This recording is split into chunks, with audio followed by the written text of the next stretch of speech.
त्यांच्या त्या भारदस्त आणि अनुभवी रूपाकडे मी मंत्रमुग्ध होऊन पाहत राहिले. मनात विचारांचे काहूर माजले होते की अशा शांत रात्री या एकांतपणाला एक नवा अर्थ मिळेल का. बराच वेळ मी फक्त विचार करीत तिथेच उभे होते. तितक्यात ते अत्यंत प्रेमळ आवाजात म्हणाले, अशी किती वेळ दुरून पाहत बसणार आहेस? जवळ ये, मग मनाला खरा विसावा मिळेल. मीही पावले रोखू शकले नाही. त्यांच्या जवळ गेले आणि त्या क्षणी माझ्या संपूर्ण अस्तित्वाला एक अनामिक सुंदर आनंद मिळाला. नमस्कार, मी उर्मिला, एका छोट्याशा खेड्यात वाढलेली, दिसायला सुबक आणि वयाने अवघ्या 20 वर्षांची.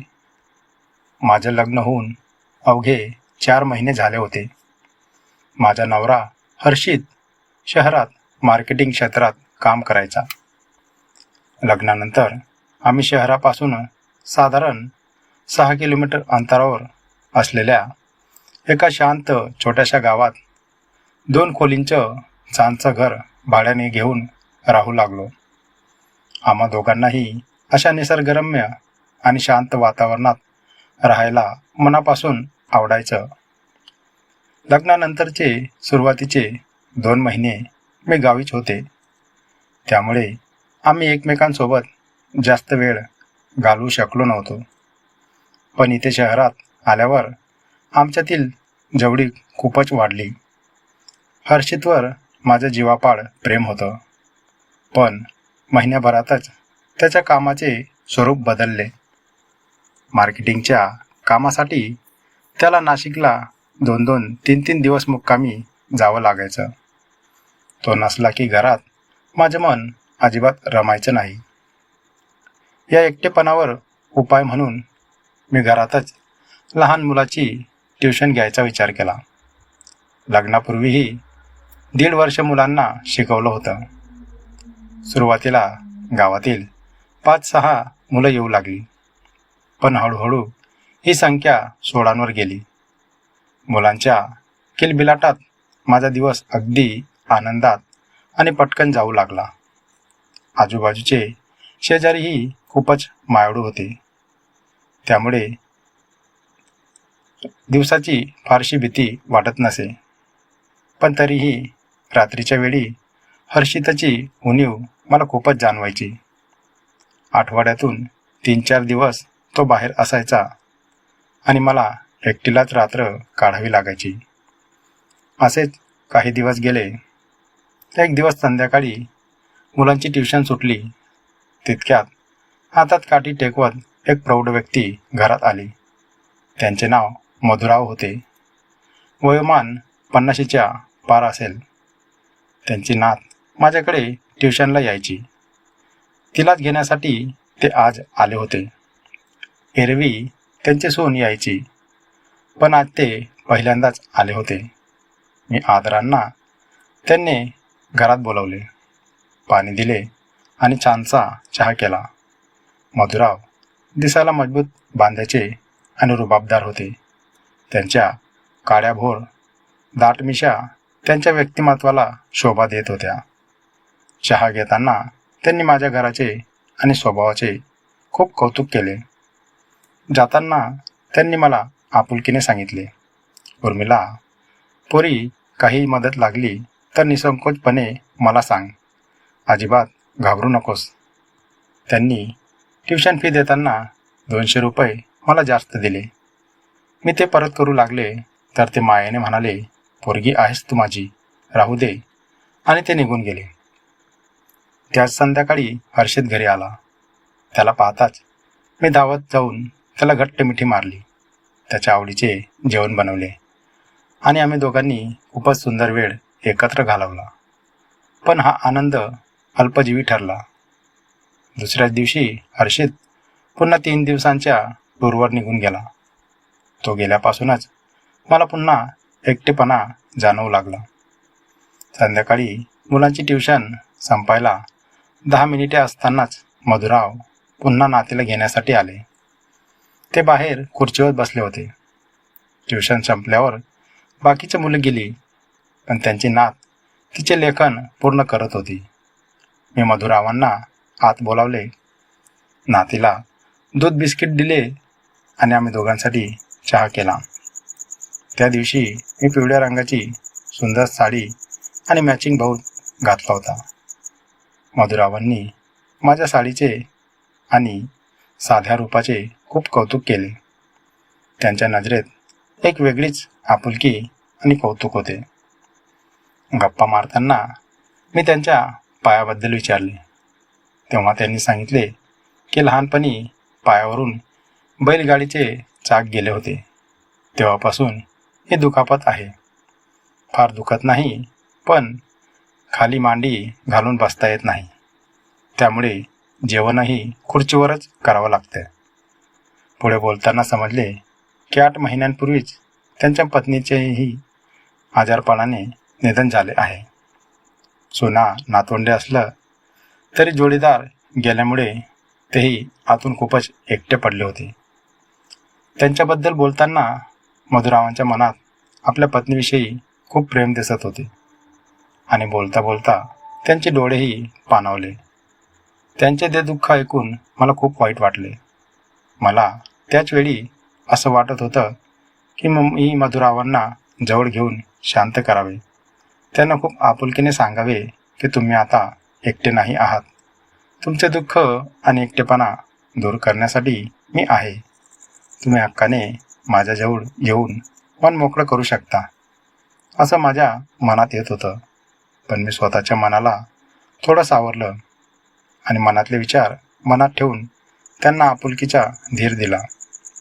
थोड्या वेळाने ते नातीला घेऊन घरी गेले. रात्रीचे 9 वाजले होते. माझं जेवण आवरून मी TV पाहत बसली होती, पण माझं लक्ष लागत नव्हतं. घरात संपूर्ण शांतता होती. मी बेडवर पडून पुस्तक वाचू लागले. अचानक 9:30च्या सुमारास दरवाजावर थाप पडली. मी घाबरतच दरवाजा उघडला तर समोर मधुराव उभे होते. मी काही विचारण्यापूर्वीच ते काळजीच्या स्वरात म्हणाले, उर्मिला, मला समजलं की हर्षित 2-3 दिवस बाहेर गेला आहे. अगं, मग मला सांगायचं ना. तुझ्यासारखा तरुण मुलीने अशा रात्रीच्या वेळी एकटं राहणं सुरक्षित नाही. जमाना खूप वाईट आहे. माझ्या सुनांनीच मला सांगितलं की जा आणि उर्मिलाच्या घरी जाऊन थांबा. त्यांची ही काळजी पाहून मला बरे वाटले. मी त्यांना आत बोलावले आणि बेडवर झोपण्यास सांगितले, पण त्यांनी नम्रपणे नकार देत खालीच अंथरूण घालण्यास सांगितले. मी खाली गादी टाकून दिली आणि स्वतः पलंगावर जाऊन झोपले. टीव्हीचा मंद उजेड खोलीत पसरला होता. पुस्तक वाचता वाचता मला कधी झोप लागली समजलंच नाही. रात्री 11च्या सुमारास मला जाग आली. घरात पूर्ण शांतता होती. मी सहज खाली पाहिले तर मधुराव गाढ झोपले होते, पण झोपेत त्यांचा थोडा बाजूला झाला होता. टीव्हीच्या मंद प्रकाशात मला त्यांचे धिप्पाड मजबूत शरीर आणि त्यांचे पुरुषत्व प्रकर्षाने जाणवले. त्यांच्या शरीराचा तो भारदस्तपणा आणि पुरुषत्व पाहून क्षणभर माझी झोपच उडाली.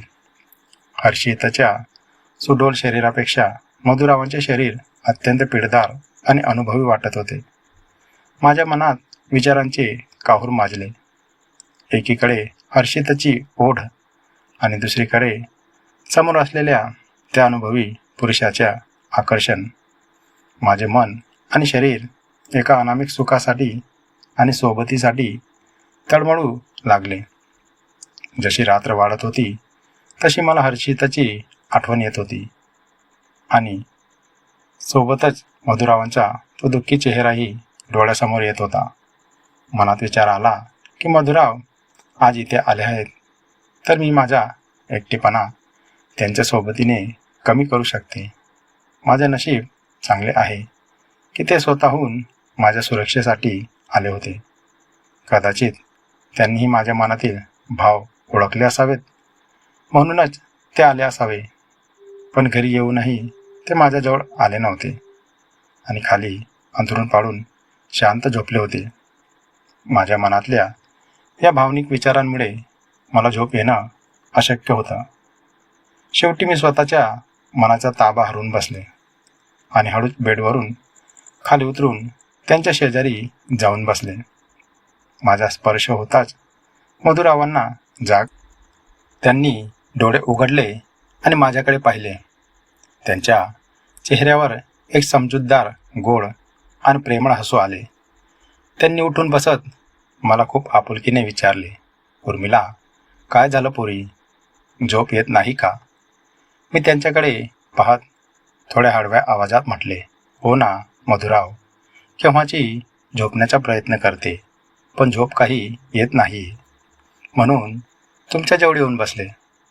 तेही मला खूप प्रेमळ नजरेने बघत होते. त्यांनी अत्यंत मायेने माझा हात आपल्या हातात घेतला. त्यांच्या त्या स्पर्शाने माझ्या पूर्ण अंगातून एक सुखाची वीज सळसळली. माझ्या मनातील प्रेमळ भावना आधीच जाग्या होत्या आणि आता मधुरावांच्या स्पर्शाने आधीच त्यांना अधिकच उधाण आले होते. माझ्या भावना आता अनावर होत होत्या. मला माझ्या भावना जवळून समजून घेणारा कोणीतरी हवा होता, कारण आता त्यांना आवर घालणं खूप कठीण होतं. त्या भावनांना मनमोकळेपणाने वाट करून देणेही गरजेचे होते. तेव्हाच माझ्या अतृप्त मनाला शांती मिळणार होती आणि आता ते फक्त मधुरावांकडूनच शक्य होते. खरं तर मनातल्या मनात मला नेहमीच त्यांच्याबद्दल एक वेगळे आकर्षण वाटायचे. मधुराव माझ्याकडे पाहत अत्यंत प्रेमाने म्हणाले, उर्मिला, अशी किती वेळ लाजत बसणार आहेस? मनातील ओढ अशी दाबून ठेवायची नसते, असे म्हणत त्यांनी अत्यंत मायेने आणि घट्टपणे मला आपल्या जवळ घेतले. त्यांच्या त्या अनुभवी मिठीत मीही सहज विरघळून गेले आणि माझे अवघे शरीर एका वेगळ्या सुखाने शहारले. सुरुवातीला मनामध्ये थोडी धाकधूक आणि भीती होती, पण मधुरावांनी खूपच संयमाने आणि प्रेमाने मला हाताळले. त्यांच्या अनुभवाच्या बळावर त्यांनी मला असं काही प्रेम दिलं जे मला यापूर्वी कधीच मिळालं नव्हतं. त्यांनी माझ्या एकटेपणाचा आणि सौंदर्याचा आदर करत मला पूर्णपणे शांत केलं. ती संपूर्ण रात्र आमच्यातील एका वेगळ्या गुप्त आणि भावनिक नात्याची साक्षीदार बनली. त्या रात्री मी एकटी नव्हते. माझा एकटेपणा दूर करण्यासाठी जणू मधुराव माझ्यासाठीच धावून आले होते. माझ्याजवळ राहून त्यांनाही मोठाच भावनिक आधार मिळाला होता. त्यांच्याही एकटेपणा आणि दुःख त्या रात्री पूर्णपणे संपले होते. आम्ही दोघे त्या रात्री एकमेकांच्या खूपच जवळ होतो आणि एकमेकांचं दुःख, एकटेपणा आम्ही खूपच प्रेमाने दूर केला. त्या रात्रीनंतर जेव्हा जेव्हा हर्षित कामाच्या निमित्ताने बाहेर असायचा, तेव्हा मधुराव माझ्या सोबतीला यायचे. आम्ही एकमेकांचा एकटेपणा आणि आयुष्यातील रिकामेपणा खूप प्रेमाने दूर करायचो. आता मला कधीच एकटेपणाची भीती वाटत नव्हती, कारण माझ्या सोबतीला नेहमी मधुराव असायचे. त्यांनाही माझ्याजवळ राहून त्यांचे दुःख विसरता येत होते आणि मलाही त्यांच्या रूपात एक खंबीर, प्रेमळ सोबती मिळाला होता. तर मित्रांनो, ही कथा पूर्णपणे काल्पनिक आहे.